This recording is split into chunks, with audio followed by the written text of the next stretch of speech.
The Battle of Hogwarts is over. The Dark Lord is gone. But as the smoke cleared and the survivors looked out over the ruins of a place they called home, a question started to echo in the minds of millions of us. What happens now? The final book's epilogue gave us a brief, comforting glimpse, 19 years into the future. A quiet moment on platform 9 3/4, and 3 simple words that meant the world. All was well. But what about the 19 years in between? What about the raw, messy aftermath of a world ripped apart by war? The healing, the rebuilding, the relationships, the stories that were left in the shadows. That leap forward left a gap, a chasm of curiosity for everyone who wasn't quite ready to say goodbye. Today, we're stepping into that gap. We're going beyond the epilogue to uncover the canonical fates of the characters we love. This isn't theory or fan fiction. This is the official story of what came next, pieced together from interviews, official websites, and later works from the author herself. So, let's journey back one last time to see what became of the heroes, the survivors, and everyone in between. It feels right to start with the 3 people who were the beating heart of it all: Harry, Ron, and Hermione. Their story didn't end when Voldemort fell. In so many ways, it was just beginning. First, the man himself, Harry Potter. After a life defined by a prophecy he never asked for, Harry was finally free. But what does a hero do after the war is won? For Harry, there was no hesitation. He'd had enough of school. The battle had been his final exam. Instead, he and Ron walked right into the Auror office at the Ministry of Magic. Under the new Minister for Magic, Kingsley Shacklebolt, they helped revolutionize the department, hunting down the last of Voldemort's followers and rooting out the corruption that had poisoned the ministry for so long. Harry's talent was undeniable, and J.K. Rowling has said he rose through the ranks to become the youngest head of the Auror office in history at just 26 years old. He would later go on to oversee the entire Department of Magical Law Enforcement. But more importantly, Harry finally got the one thing he'd wanted his entire life: a real family. He married Ginny Weasley, and they had 3 children: James Sirius, Albus Severus, and Lily Luna. He fully embraced his role as godfather to Teddy Lupin, the orphaned son of Remus and Tonks. Teddy was raised by his grandmother, Andromeda, but Harry made sure he was a constant, beloved part of the Potter family, coming over for dinner 4 times a week. And in a quiet act of forgiveness, Harry ensured a portrait of Severus Snape was hung in the headmaster's office at Hogwarts, securing his legacy as the complicated, flawed hero he truly was. Then, there's the brightest witch of her age, Hermione Granger. True to form, the first thing Hermione did after the war wasn't rest. It was to make her own family whole again. She flew to Australia, found her parents, and painstakingly restored the memories she had altered to protect them. And, in a move that would surprise absolutely no one, she was the only one of the trio who went back to Hogwarts to complete her 7th year and take her NEWTS. With her education officially complete, Hermione joined the ministry. But she didn't aim for a flashy, high-profile job. She started in the Department for the Regulation and Control of Magical Creatures, continuing the fight she began with SPEW, and working to improve the lives of house elves and other marginalized beings. From there, she moved to the Department of Magical Law Enforcement, where she became a progressive voice dedicated to ending the oppressive, pure blood laws that had fueled the war. Her brilliance and passion for justice eventually took her all the way to the top. As revealed in Harry Potter and the Cursed Child, by 2019, Hermione Granger had become the Minister for Magic, guiding the wizarding world into a brighter, more equitable future. And what about Ron Weasley? After fighting alongside Harry in every battle, he joined him as an Auror, helping to rebuild the ministry. But after 2 years of chasing dark wizards, Ron realized that path wasn't truly his. He left the ministry to join his brother George at Weasley's Wizard Wheezes. It was a perfect fit, allowing him to help his grieving brother and embrace the side of himself that was always ready with a joke. Of course, his greatest partnership was with Hermione. They married and had 2 children, Rose and Hugo Granger Weasley. And in a fun little tidbit from Rowling, Ron finally achieved his goal of getting a Muggle driving license, though apparently Hermione had to confundus the examiner to make it happen. Ron found a life that was a perfect balance of family, duty, and fun, forever the loyal heart of the trio. The Weasleys were the heart of the wizarding world for so many, but the war cost them dearly, leaving a hole in their family with the tragic death of Fred. Their story is one of healing from a devastating loss. Let's start with George, who faced the impossible reality of a world without his twin. J.K. Rowling has said that George never truly got over Fred's death.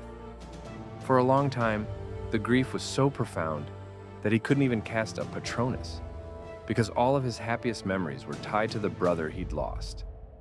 But George carried on, knowing Fred would have wanted the laughter to survive. He kept Weasley's Wizard Wheezes going, turning it into an even bigger success with Ron's help. In time, he found a measure of happiness again, marrying Angelina Johnson, Fred's old Yule Ball date and a fellow Gryffindor. Their shared history and memory of Fred must have been a unique comfort. They had 2 children, a daughter, Roxanne, and a son they named Fred, a beautiful tribute to the brother he'd never forget. Ginny Weasley, a powerhouse witch in her own right, carved out an amazing career. After the war, she became a professional Quidditch player for the Holyhead Harpies. After a few years as a celebrated chaser, she retired to start her family with Harry. But she wasn't done with the sport.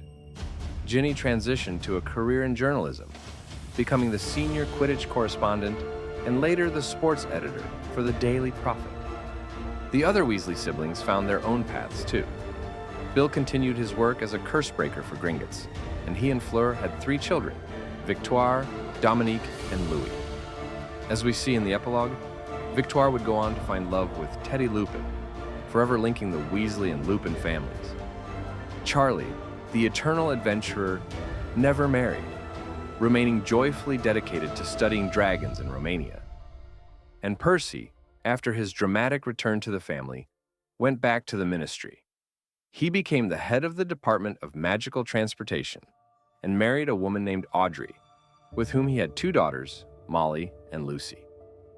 The students who formed Dumbledore's army were the soul of the Resistance, and 2 of its most important members, Neville and Luna, went on to shape the world in ways that were perfectly true to who they were. Neville Longbottom, the boy who was once so afraid of his own shadow, pulled the sword of Gryffindor from the sorting hat and became a true hero. After the war, he served briefly as an Auror, his confidence soaring. But his heart was always at Hogwarts. He soon returned to the castle to become the professor of herbology. He was, by all accounts, an incredibly popular teacher, and eventually became the head of Gryffindor House. He found his happily ever after with Hannah Abbott, a fellow Hufflepuff and DA member. Hannah became the new landlady of the Leaky Cauldron, putting the couple right at the center of the wizarding world. And while the films hinted at a romance between Neville and Luna, in the books their bond was one of deep friendship. They remained close, but found love with people who better suited their own unique spirits. And what a spirit Luna Lovegood had. She, of course, continued to dance to her own rhythm. After Hogwarts, she became a world-famous Magizoologist, a wizarding naturalist, traveling the globe to find and document magical creatures. While she did eventually have to admit that crumple-horned Snorkax probably didn't exist, she's credited with discovering many other new species. She found a perfect partner in Rolf Scamander, the grandson of the legendary Newt Scamander, author of Fantastic Beasts and Where to Find Them. They married and had twin sons, Lorcan and Lysander. Luna, the girl who was so often ridiculed for her beliefs, became a respected expert in her field, proving that her unique way of seeing the world was her greatest strength. What happens when the side you were born into loses a war? The story of the Malfoys is a complicated one, about shedding a dark legacy and slowly, painfully, finding a new path. The horrors Draco Malfoy witnessed as a teenager shattered the hateful ideology he was raised with. He saw his family punished for their loyalty to a tyrant and had his life saved by Harry Potter, the boy he was taught to despise. Because Narcissa Malfoy lied to Voldemort to save her son, an act that in turn saved Harry, the Malfoy family avoided a sentence in Azkaban. Lucius even helped the Ministry by providing evidence against other Death Eaters. Draco went on to marry Astoria Greengrass, who had gone through a similar change of heart about pure blood supremacy. This created tension with Lucius and Narcissa, especially when Draco and Astoria refused to raise their son Scorpius to believe that Muggles were inferior. This commitment to being better meant family dinners were often strained. The civil, silent nod he and Harry share years later on Platform 9 3/4 says it all. They would never be friends, but they were no longer enemies. Just two fathers, bound by a history they both survived. And the Dursleys? They were forced out of their perfectly normal life and into hiding to protect them from Voldemort. The last time Harry saw them, there was a strange flicker of change. Dudley actually shook his hand and thanked him for saving his life from the Dementors years prior. After the war, Harry never really reconciled with Vernon and Petunia. Rowling has mentioned that Petunia passed away sometime before 2020. However, Harry and Dudley stayed on Christmas card terms, visiting each other occasionally so their children could know their cousins. In the end, the Dursleys simply faded back into their own world, their brief, unhappy collision with magic finally over. The end of the war wasn't just about individual lives changing.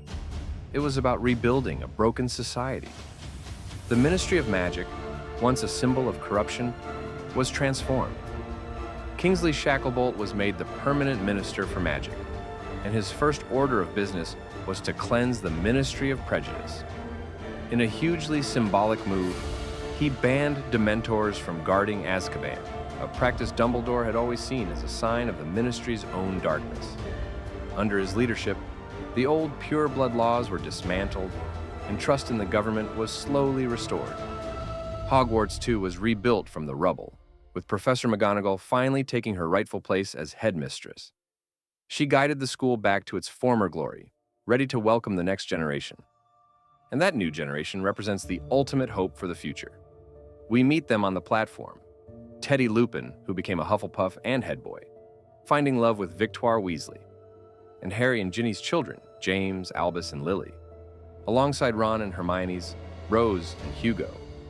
Their biggest worries are about house sortings and schoolyard crushes, not Dark Lords. The story of Albus and his unlikely friendship with Draco's son, Scorpius, is, of course, a whole other adventure told in the play Harry Potter and the Cursed Child. And that's the story of what happened after the Deathly Hallows.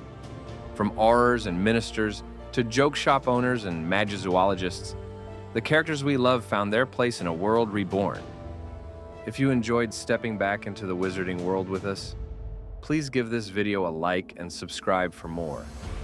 We would love to hear from you in the comments. Which character's future surprised you the most? Is there anyone else you're curious about? Let us know. That epilogue wasn't just a tidy bow on the story, it was a promise. A promise that after so much pain and loss, there could be peace. It showed us that Harry Potter finally got the one thing he always yearned for, an ordinary life. The heroes we followed found their purpose, built families, and healed. The world was made safe again, not just by defeating one man, but by the quiet, tireless work of everyone who survived to build a better one. The story came full circle, ending not with a flash of green light, but with the gentle, happy scene of a new generation heading off to the place where it all began. And after all this time, we can finally understand the true weight of those three words: all was well.